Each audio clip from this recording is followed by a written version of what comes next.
दोस्तों आप code number 606 देख रहे हैं। इससे पहले 605 नंबर हमने साइंस का अपलोड कर दिया है, तो उसको आप देख सकते हैं। 2018 क्वेश्चन पेपर है, 2021 के लिए काफ़ी इंपॉर्टेंट है। तो इसमें से बहुत सारे क्वेश्चंस जो हैं पूछे जा सकते हैं, तो आपको एक बार ज़रूर देखना चाहिए और इस वीडियो को अंत तक देखें ताकि आपको सारे क्वेश्चन समझ आ सकें। और यहाँ पर जो आप ये इंस्ट्रक्शंस देख रहे हैं, इसमें बताया गया है कि आपके जो कौन कौन से क्वेश्चन कितने कितने नंबर के हैं और कौन कौन से भाग में, कौन कौन से सेक्शन में कौन कौन से क्वेश्चंस दिए गए हैं और ये पेपर कितने पार्ट्स में डिवाइडेड है, ये सब चीज़ें बताई गई हैं। अब आगे बढ़ते हैं, इसके क्वेश्चन खंड ए से स्टार्ट करते हैं, भौतिकी यानी फिजिक्स से। और यहाँ पे आपसे पूछा गया सबसे पहले त्वरण का एसआई मात्रक आपको बताना है। एक्सेलरेशन का मीटर पर सेकंड होता है या मीटर पर सेकंड स्क्वायर होता है, ये आप हमें बताएंगे। कमेंट सेक्शन में ज़रूर बताइएगा। इसके सॉल्यूशंस अभी मैं बना नहीं पा रहा हूँ, बाद में हम इसके सॉल्यूशंस अपलोड कर देंगे। और दूसरी बात जो है, आपको एक चीज़ और बताना चाहूँगा मैं कि अभी आप 2021 में जो एग्ज़ाम दे रहे हैं उन पेपर्स को हम सॉल्व कर देंगे। जैसे ही आपके एग्ज़ाम पेपर होते हैं, आप हमें व्हाट्सएप नंबर 8469022568 पर अपना पेपर को सेंड कर सकते हैं, साफ साफ फ़ोटो खींच के। तो उसकी पूरे सॉल्यूशंस की पीडीएफ हम बना के डाल देंगे, जिसमें आप पूरा का पूरा वीडियो में भी सॉल्यूशन देख सकते हैं। अगर वीडियो नहीं देखना चाहें तो आप पीडीएफ डाउनलोड करके भी सॉल्यूशन देख सकते हैं। तो इस तरह से आपका सॉल्यूशन मिलेगा। तो यहाँ पर जो है दूसरा क्वेश्चन पूछा गया, पृथ्वी पर जी का मान कितना होता है, तो 9.8 मीटर पर सेकेंड। ठीक है। नेक्स्ट जो है आपका ये ही इंग्लिश में दिया गया है। तीसरा जो क्वेश्चन है, इसकी बात करें तो निम्न में से किसमें ध्वनि तरंगे सबसे तेज़ चलती हैं, तो आपको बताना है सबसे तेज़ किस में चलेंगी, आपके ठोस में, द्रव में या गैस में ध्वनि तरंगे। Which type of medium the sound waves travel faster.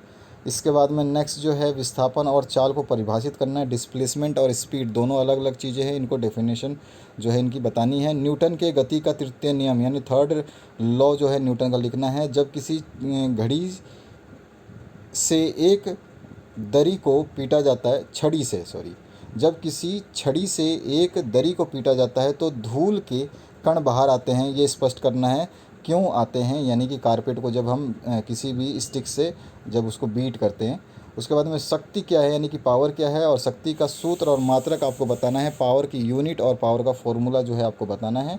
इसके बाद में बैटरी एक बल्ब जलाती है, इस प्रक्रम में होने वाली ऊर्जा परिवर्तनों का आपको वर्णन करना है। ठीक है, डिस्क्राइब करना है energy changes involve in the process. उसके बाद में सातवां जो क्वेश्चन है, निम्न को परिभाषित कीजिए, डिफाइन द फॉलोइंग टर्म्स। तो इसमें क्या है, फ्रीक्वेंसी है और एम्पलीट्यूड है, यानी आवृत्ति है और आयाम है। इसके बाद में आठवें का ए पोर्शन है, गुरुत्वाकर्षण के सार्वत्रिक नियम के 4 महत्व आपको लिखने हैं। 4 importance universal law of gravitation के जो है आपको बताने हैं। उसके बाद में बी पोर्शन में पूछेगा, विकेंद्र बल और गुरुत्व बल से क्या अभिप्राय है, what is mean by centripetal force and gravitational force. अथवा में है क्वेश्चन, आर्किमिडीज का सिद्धांत लिखना है। आर्किमिडीज के सिद्धांत के अनुप्रयोग क्या हैं, यानी कि प्रिंसिपल बताना है। उसके बाद में एप्लीकेशन भी बताने हैं इसके। नेक्स्ट जो है, यदि दो वस्तुओं के बीच की दूरी को आधा कर दिया जाए तो उनके बीच गुरुत्वाकर्षण बल किस प्रकार बदलेगा। आपको पता ही है, गुरुत्वाकर्षण बल जो है आपका जितना आप दूर जाओगे उतना आपका तेज़ी से ये एक्ट करता है। उसके बाद में नाइन्थ जो है पेज पे आ गए हैं हम, और खंड बी सेक्शन बी रसायन विज्ञान यानी केमिस्ट्री का देख रहे हैं। शुष्क वर्क क्या कहलाती है, ये आपको बताना है, यानी dry ice is known as क्या होता है। इसके बाद में नेक्स्ट जो है इसके आपका जो है ये वाला, निम्नलिखित में कौन सा परिवर्तन रासायनिक है, मोमबत्ती का जलना, जल से बर्फ़ बनना या खाना पकाना, कौन सा रासायनिक जो है परिवर्तन है, ये आपको बताना है। Which of the following is chemical changes, burning of candle, freezing of water और कुकिंग ऑफ फूड, तो आपको बताना है। और डी बी ऑप्शन दिया गया है, both A and C, burning of candle and C जो है आपका कुकिंग ऑफ फूड। बिल्कुल आपका जो डी ऑप्शन करेक्ट है। इसके बाद में नाइट्रोजन का परमाणु द्रव्यमान आपको बताना है, एटॉमिक मास बताना है नाइट्रोजन का। ऊर्ध्वपातन को परिभाषित करना है, यानी कि सब्लिमेशन को आपको बताना है। सेट जो इससे पहले से 605 था उसमें भी ये पूछा गया था। निलंबन को उदाहरण से समझाना है, यानी सस्पेंशन विद एग्जाम्पल। मोल से क्या अभिप्राय है, एक मोल का मान कितना होता है, ये आपको बताना है। मोल क्या होता है और इसकी वैल्यू क्या होती है, उदाहरण के साथ व्याख्या करना है। समस्थानिक और द्रव्यमान संख्या यानी आइसोटॉप्स और मास नंबर जो है इसको आपको बताना है। ठीक है। इसके बाद में अगर हम बात करें अणु और परमाणु में दो अंतर लिखने हैं, दो डिफरेंसेस आपको एटम एंड मॉलिक्यूल में बताने हैं। इलेक्ट्रॉन एंड प्रोटॉन में तीन डिफरेंसेस आपको बताने हैं। उसके बाद में कार्बन और सोडियम के परमाणुओं के लिए इलेक्ट्रॉन वितरण आपको बताना है, ठीक है, डिस्ट्रीब्यूशन ऑफ इलेक्ट्रॉन। उसके बाद में अगर किसी परमाणु का के और एल कोश भरा है तो उस परमाणु में इलेक्ट्रॉनों की संख्या क्या होगी, यानी कि total number of electrons in that atom कितने होंगे अगर के और एल शेल जो है फुल है। सेक्शन सी में आ गए हैं जीव विज्ञान यानी लाइफ साइंसेज या बायोलॉजी। तो कोशिका की खोज किसने की थी, रॉबर्ट हुक ने, रॉबर्ट ब्राउन ने, पुरकिंजे ने, या इनमें से कोई नहीं। इसको इंग्लिश में पूछा गया, सेल वाज डिस्कवर्ड बाई। इसके बाद में 17वां है, निम्न में से कौन सा सरल स्थायी ऊतक नहीं है, which of the following is not type of simple tissue. 18वां क्वेश्चन है, निम्नलिखित में से किसमें नग्न बीज होते हैं, which of the following has seeds are necked.